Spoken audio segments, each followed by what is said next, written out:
बिस्मिल्लाहिर्रहमानिर्रहीम। आप भी देख रहे हैं, मीडिया भी देख रहा है, मैं भी देख रहा हूँ कि ये कल से यहाँ नहीं बैठे।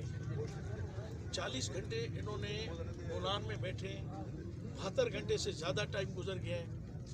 ये टस से मस नहीं हो रहे हैं। ये समझते हैं कि हम थक हार के हम चले जाएंगे। ये इनकी गलत है।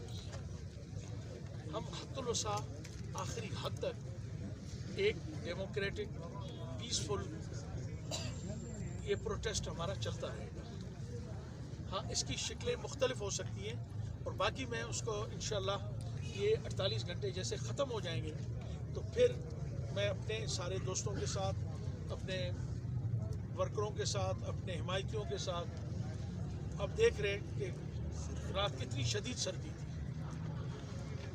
बगैर किसी इंतज़ाम के हज़ारों लोग रात यहाँ पे थे।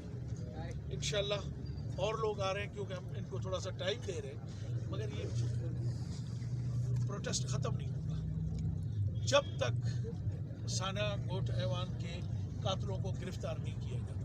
मैं मिनिस्ट्री नहीं मांग रहा हूँ, मैं इनसे फंड्स नहीं मांग रहा हूँ, मैं इनसे प्रोजेक्ट्स नहीं मांग रहा हूँ, मैं इनसे नौकरियाँ नहीं मांग रहा हूँ। मैं तो कहता हूँ मुझे इंसाफ दो, मेरे हल्के के लोगों को इंसाफ दो।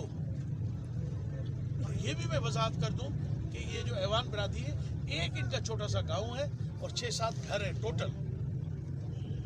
ये नहीं कि इनकी कोई बहुत पीछे बरादरी है, कौम है, कबीला है, मैं उनके वोटों के लिए ये सारा कुछ कर रहा हूँ। नहीं, मैं इंसानी हमदर्दी के तहत कर रहा हूँ क्योंकि मुझे पता है